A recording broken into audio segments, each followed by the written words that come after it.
Hello grade 12s and welcome to another geography lesson. My name is Bonzet and just want to take this opportunity to thank Liberty for this opportunity to make this show possible. Okay, do me a favor, go and follow us on Tenfold Education app. Go and download that app on your smartphone. Lots of goodies on there, research material, revision material that will definitely help you prepare for the final exam.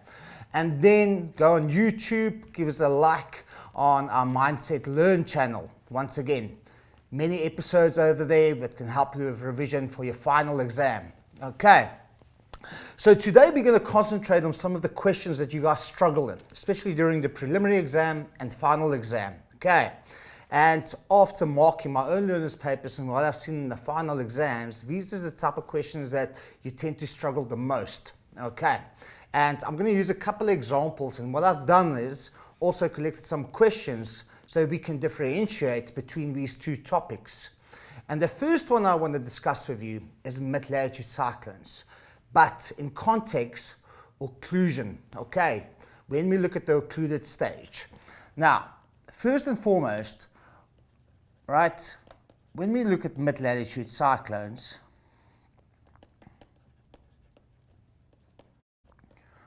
right, we know we experience different stages. Okay, now just a little bit of background of the mid-latitude cyclones. Very importantly, grade 12s, remember it affects us especially during winter. Okay, especially the southwestern Cape. Bring much needed rain for the southwestern Cape.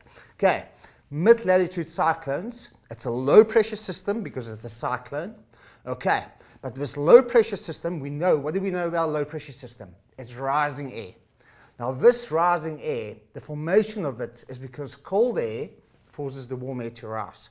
That's the reason we have the low pressure system. Okay, most importantly, when we look at a mid-latitude cyclone, it consists of two fronts. Okay, a cold front and a warm front. It's the easiest way to identify a mid-latitude cyclone. Okay, what it will look like from a synoptic point of view. Okay, you've got your cold front, and attached to it is your warm front. Okay, I'm just going to add some detail to it. We know this whole system moves from west to east. Why west to east? Because it moves in the westerlies wind belt.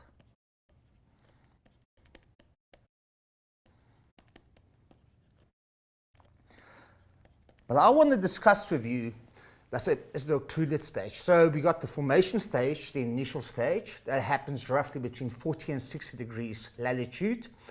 Talked about friction taking place, okay? Then obviously immature stage when the two fronts has been developed, and lastly the occluded stage, right? After the mature stage, when the cold front is caught up with the warm front. Okay, and we refer to that as the occluded stage.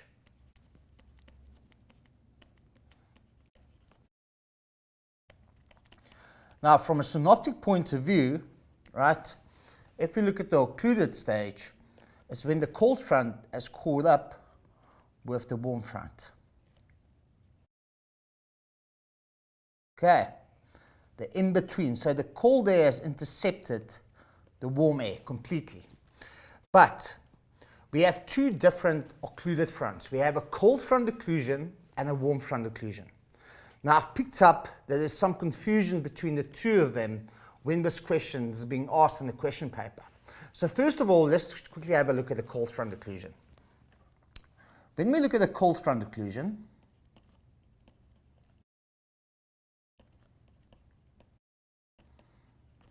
okay, and I'm going to try to explain it from a diagram point of view. Okay, that's the surface. And I just want to I will use yellow for the cold front. Okay.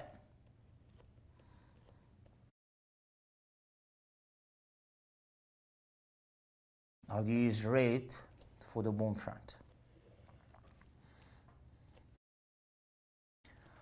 Okay, a cold front occlusion occurs when the cold front is caught up with the warm front. Now what happens is, right, the air behind the cold front is colder than the air in front of the warm front. So what happens? The cold front attaches itself to the surface and all the air has been uplifted. Okay, now if I can show you on this diagram, the air behind the cold front is very cold. The air in front of the warm front is cool. And as you can see, all the air, warm air, has already been displaced. Now, when we look at the normal situation of a cold front from a synoptic view, right? This is in the mature stage. Okay. The air behind the cold front is cold. The air behind the warm front is warm. The air in front of the warm front is also cold. Okay, remember, when we discuss this, a front, right, a front separates two different masses of air. Now, the cold front is the leading edge of cold air. The warm front is the leading edge of warm air. Now, eventually what happened with the occluded states is when that cold front is caught up with the warm front. But like I've mentioned, if you go back to my diagram, you can see that the air behind the cold front is colder than the air in front of the warm front. The warm air has already been displaced, right? So as you can see, the cold front attaches itself to the surface. Okay, now let's just quickly have a look at a warm front occlusion.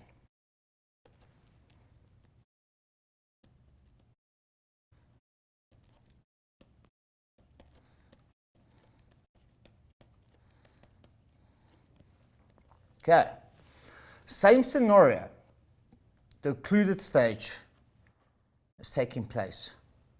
So the occluded stage is when that cold front has caught up with the warm front.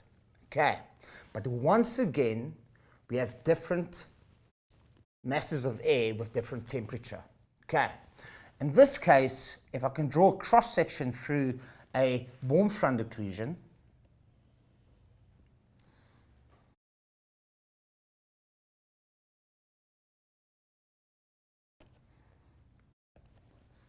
you can see that the warm front, pay attention to my diagram, you will see that the warm front has attached itself to the surface.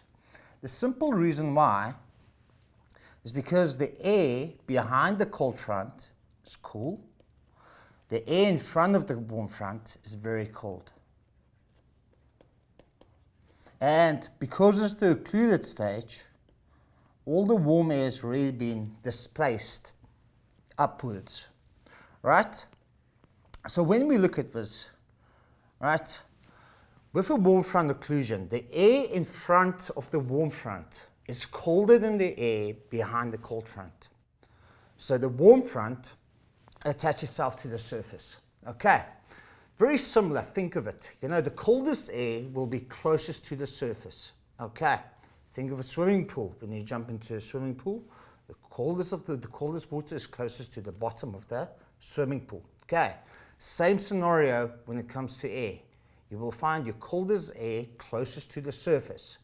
So the difference between your warm front and your cold front, if you look at your cold front, okay, just summarizing it, it's when the cold front is caught up with the warm front, right? The air behind the cold front is colder than the air in front of the warm front. So it uplifts, the warm air has already been uplifted, but because it's colder, the cold front attaches itself to the surface. Then when we look at the warm front occlusion, right? Exactly the same scenario. It's an occluded stage. The cold front is caught up with the warm front. But the air in front of the warm front is colder than the air behind the cold front. So the warm front attaches itself to the surface. Okay. So hopefully that clears up your occluded stage of your mid-latitude cyclones. Now, another question, and I think it's not because you do not know the answer, it's thinking because I think you just misinterpret the question.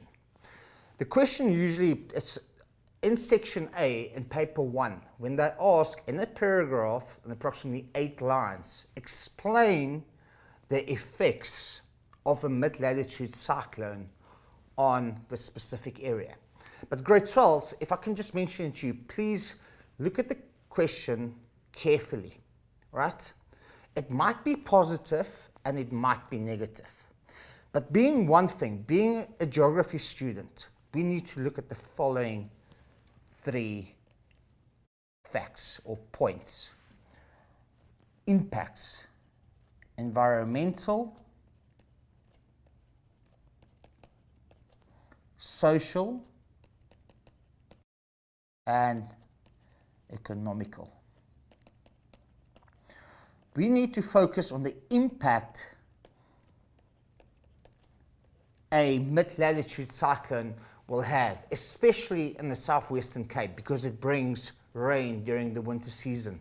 Okay, from June, from May up until now, late August. Okay, now when you answer this question, right, it might be positive, it might be negative. Please go and look at this question carefully. Environmentally, right, the impact of this amount of rain, right, what can it do? Just a couple, right? If we look at environmental, I'm just going to number them. The first one, the impact environmentally, it can cause soil erosion because we might experience flooding. Okay, right? It might cause soil erosion. It might cause destruction of habitats.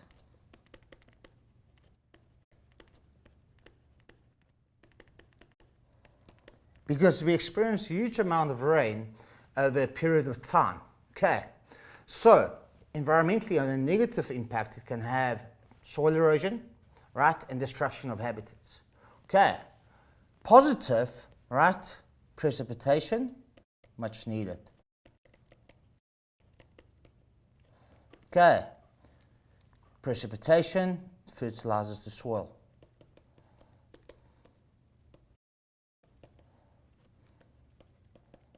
It's good, right? When we look at social factors, that involves me and you. How does it impact us? Okay, right? Unfortunately, a lot of rain can cause devastation like floods, right?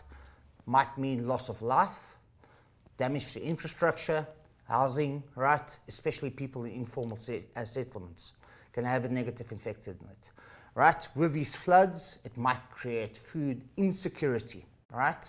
Because it damages the crops. Okay, so we need to look at that. Now, socially can go hand in hand with economical, right? Economical, remember, this is very important. And I'll just make a couple of pointers over there, right? Don't think it's all bad mid-latitude cyclones because it brings much needed rain. This rain can be used for irrigation purposes to grow crops, to be able to farm, right? So economically it's a good thing because when more crops are being grown, it means more employment opportunities. Now once again, it's a multiplier effect that we have over here, right? More crops means more employment opportunities, we might export more, so we might earn more foreign income. Okay, negative aspects of the economical impact that might cause flooding, it might reduce the crop yields, right? It might lead to unemployment. Okay, the flooding, torrential rain, what else? It can cause damage to infrastructure, it costs the taxpayer more money to fix it, damage to houses, right, and etc. So it can create a lot of damage. So please, when we look at this question, especially the paragraph question, pay attention to what's being asked, the impact. Is it going to be socially, environmentally, or economically? Okay, very important. So I found this is the type of questions that you did struggle with the mid-latitude cyclones. And I quickly want to go back to local climate.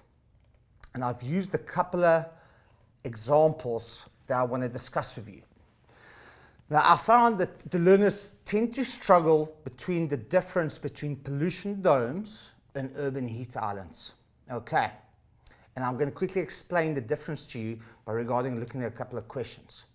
Okay, when we look at this infographic being given to us, right, we refer to it as local climate. Now, first and foremost, right, I want you to pay attention to a couple of things. We can see an urban settlement over here, right? Now, as we know, an urban settlement is artificial, okay? Artificial, right? It's not just vegetation, it's tar road surfaces, it's concrete infrastructure. So what does it do already from insulation? It absorbs a lot of heat. Now we have many secondary and tertiary activities taking place in this urban environment. And with that we create pollution. Think of the amount of cars and factories. Okay, it's been pointed out over here, as you can see, there's smog. Okay, now what is smog? It's a mixture of pollution and fog. Now what makes matters worse in this infographic that's been given to us, we can see, if you look at the topography, it's situated downslope. Okay. Now eventually what will happen with pollution domes, right?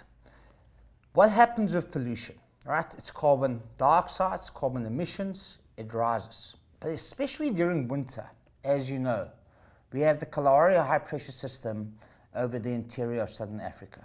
So there's strong subsidence taking place of sinking air. Now what happens is, as this smog or pollution rises, right, it's being trapped, so it can't escape, right? First and foremost, it creates warmer conditions because of the amount of pollutions, but a pollution dome is being created because the pollution can't escape because of the because of the subsidence of the high pressure system above us. Now when we look at the questions, define the term pollution dome.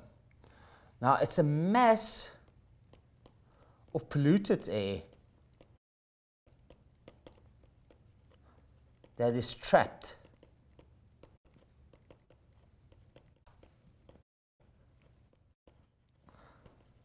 by warm air.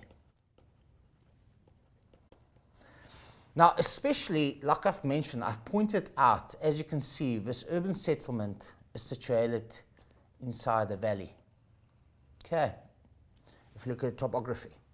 And I quickly want to go back, I just want to get to the last section of my page. And when we look at valley inversions especially, remember, this happens especially during nighttime. Now the pollution dome, right, more prominent during nighttime. Because when we look at valleys, right, what happens during nighttime? The air sinks to the bottom of the valley, especially during winter. Okay, when the air sinks to the bottom of the valley, it's known as a katabatic breeze. Okay, as the air sinks to the bottom of the valley, it collects on the bottom of the valley. What happens with the air that was already in the valley? It's being displaced. Now this air that's being displaced is warm air. So it creates an inversion. Because this is cold air sinking parallel with the slopes. It's collecting down, the cold air. Right? Down in the bottom, as you know by now, we have a frost pocket because the cold air collects in the bottom of it. The warm air is being displaced upwards. Now immediately what happens over here? It's known as an abnormal lapse rate, right? It's not supposed to be normal, right? The golden rule is simple. When we go up with altitude, temperature decreases, okay? Simple example, when we go and climb Mount Everest, what happens? If we look at the peaks of Mount Everest, it's covered with snow. It's ice cold. Temperature decreases when we go up with altitude. Now what has happened? This cold air has sink parallel down with the slopes, collecting on the bottom of the valley, displacing the warm air up. And we refer to it as it's an abnormal lapse rate. Now because we have cold air in the bottom of the valley and then we have warm air, right? Creating a thermal belt. Okay. Now, where the air goes from cold to warm, that's known as an inversion. Okay. Outside the valley, as you can see, we have warm, and then eventually when we go further up with altitude, it gets colder. That's a normal lapse rate.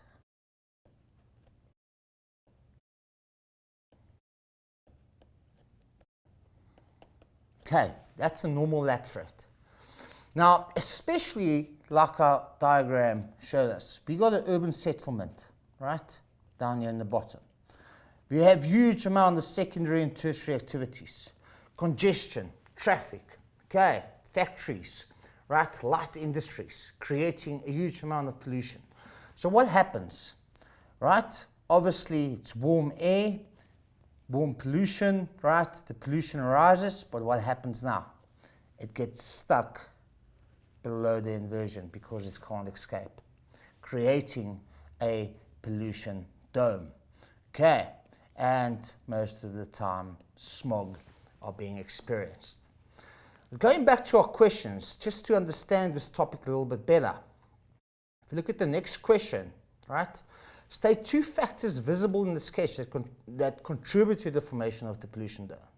Okay, now first and foremost, I've mentioned it to you. You can see the cars, you can see the factories. Okay, definitely that.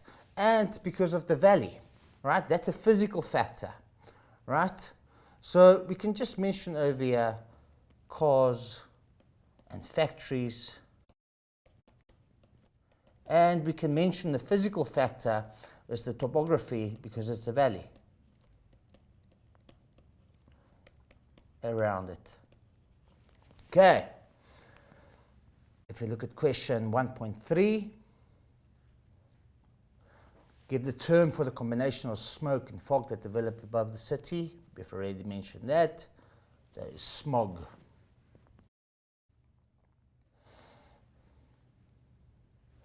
Okay, explain why the pollution concentration over a city will be higher during winter than in summer. Okay, now going back, we're combining a bunch of topics over here. Now we have different climatic conditions during winter and summer. Okay, we have a high pressure system present over us during the winter. In fact, it's always there, but the Kalahari high is much more persistent and much stronger during winter than in summer because of colder air temperatures. It's got a greater subsidence. Now, if you look at the question that asks comparison between winter and summer, in summer we're going to have less of a pollution dome because what happens? The Kalahari high is not there, right? It's there, but it's weak. So it gives opportunity for all this pollution to escape. Okay. But during winter, because of the strong subsidence of the Kalahari high pressure, this pollutants can't escape. So the concentration of pollution is going to be much more worse in winter than in summer because there's nothing putting a lid on top of it. Okay, that's what the Kalahari does. It acts like a lid. It causes this pollution not to escape. Okay, that's what's happening over there. So to answer the question, right, the inversion, first of all, the inversion is at a much lower altitude.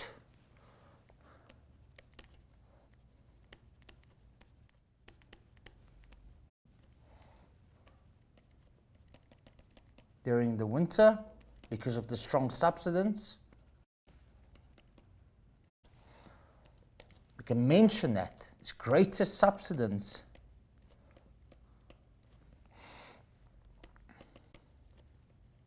because of the presence of the Kalahari high pressure.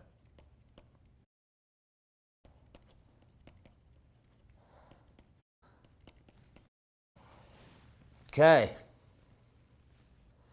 so we can mention that. Now that's our pollution domes. Okay, now I've seen it, you know, there's much confusion between urban heat islands and pollution domes. Now our next, and I want to do the comparison. So when we look at our next question, right? The urban heat island, right? Now, the definition is very simple, great souls.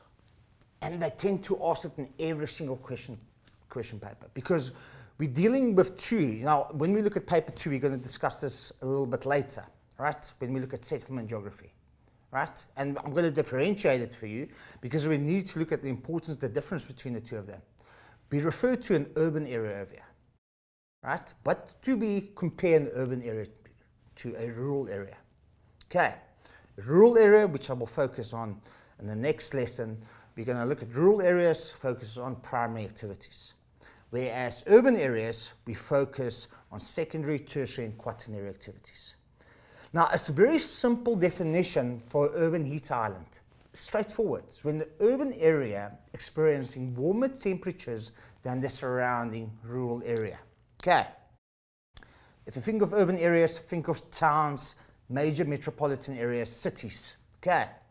First and foremost, there's a bunch of reasons why. If you think of rural areas, think of villages, isolated farmsteads, right? And the urban heat island effect. Why is it warmer in an urban area than the rural area? Now, let's have a look at this diagram, right? The majority of the answers is right in front of us. So they will always provide you with an infographic, a diagram. As you can see, first and foremost, you can see that the urban areas experience between 3 to 10 degrees warmer temperatures than the surrounding rural areas. Okay.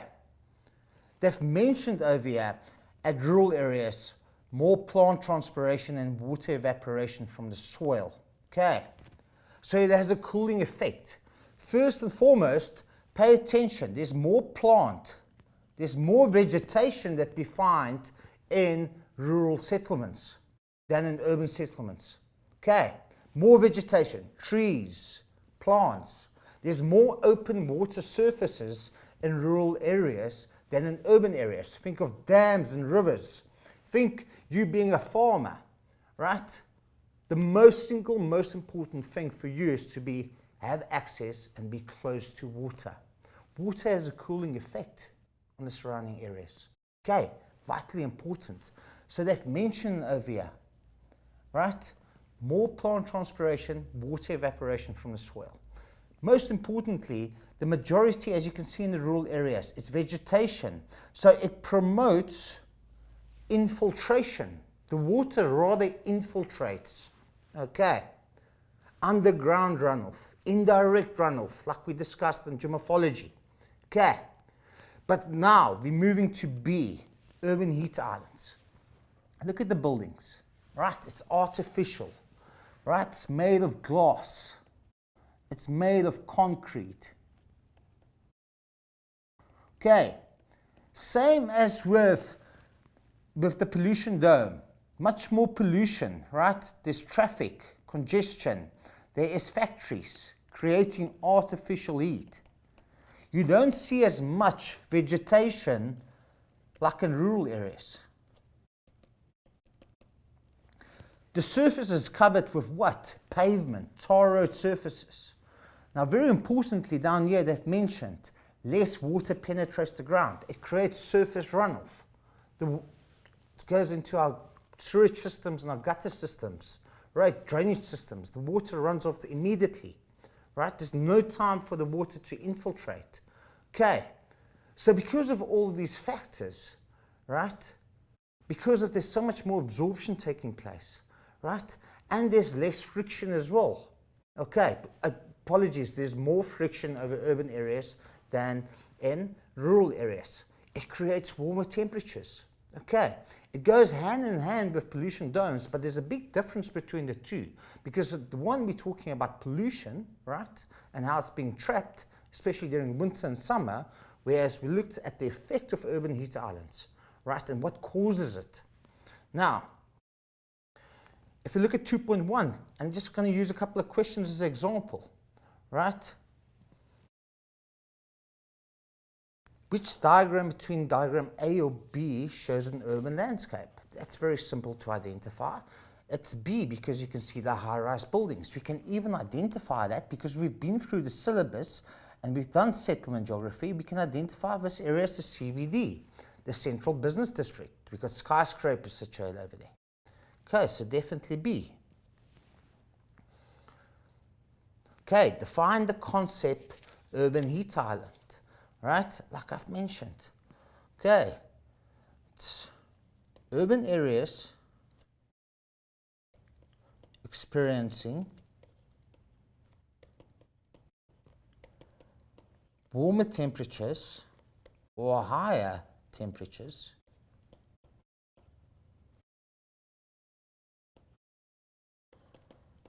than surrounding rural areas.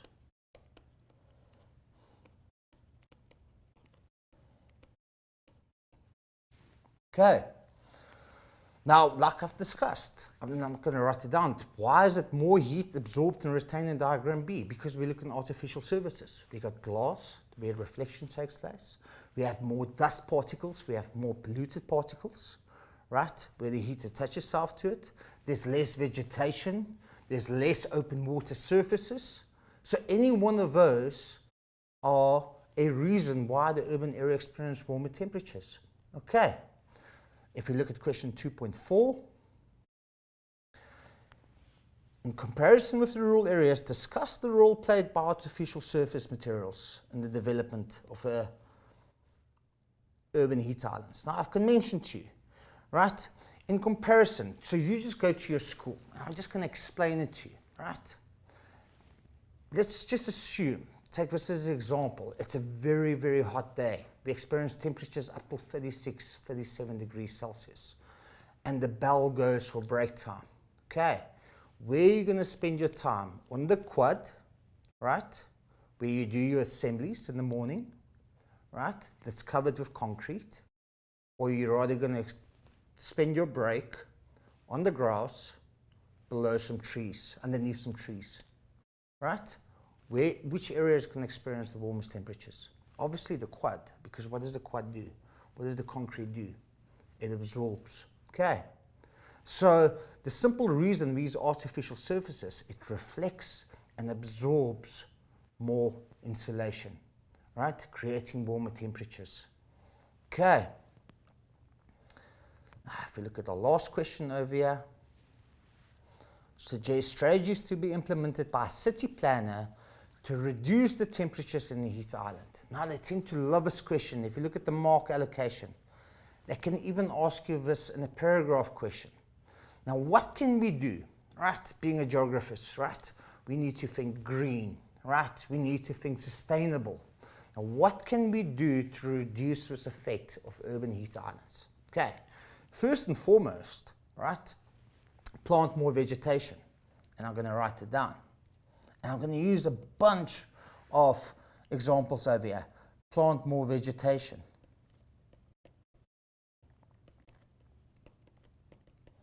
Create more green belts.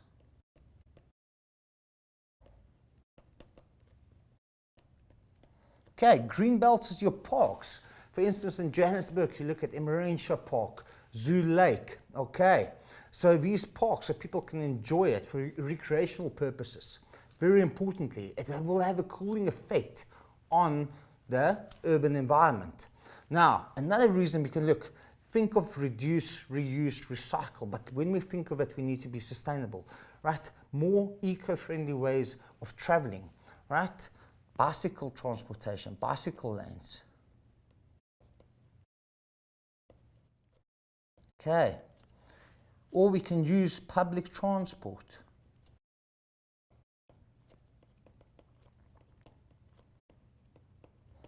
Because just think, if we have a decent public transport infrastructure in this country, right, there will be less cars on the roads.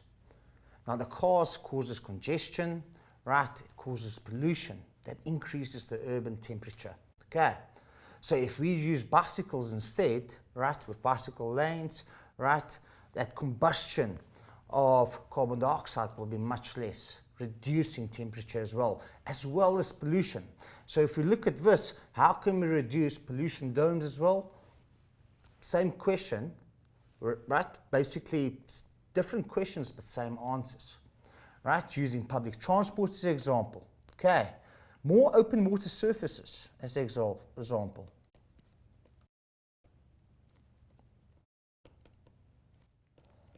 Maybe for recreation, like Emerentia Dam, like Zoo Lake, for example. Okay, now, for instance, now I've seen it, another great example is, for instance, especially in America, they tend to use cobblestones instead of tar road surfaces, just because of the color, right? It's more of a reflecting color than an absorbing color, right? It's much lighter color.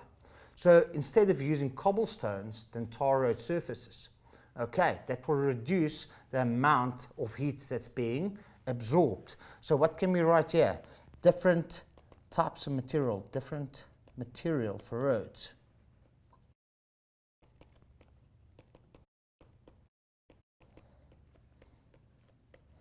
And I'm going to write there cobblestones instead of tar.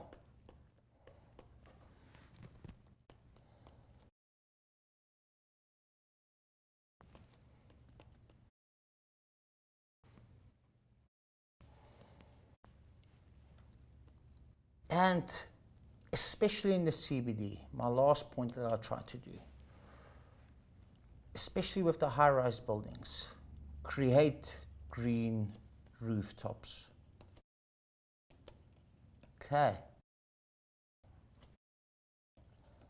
Create green rooftop gardens. Okay. Once again, all of this will have a cooling effect on our urban environment. Okay. Bringing the temperature down. Okay, nothing compared to our rural settlements because it's covered with vegetation, water is allowed to infiltrate, and much less activities taking place there. We're quickly going to take a short break. I'll see you in 1 second, couple of minutes.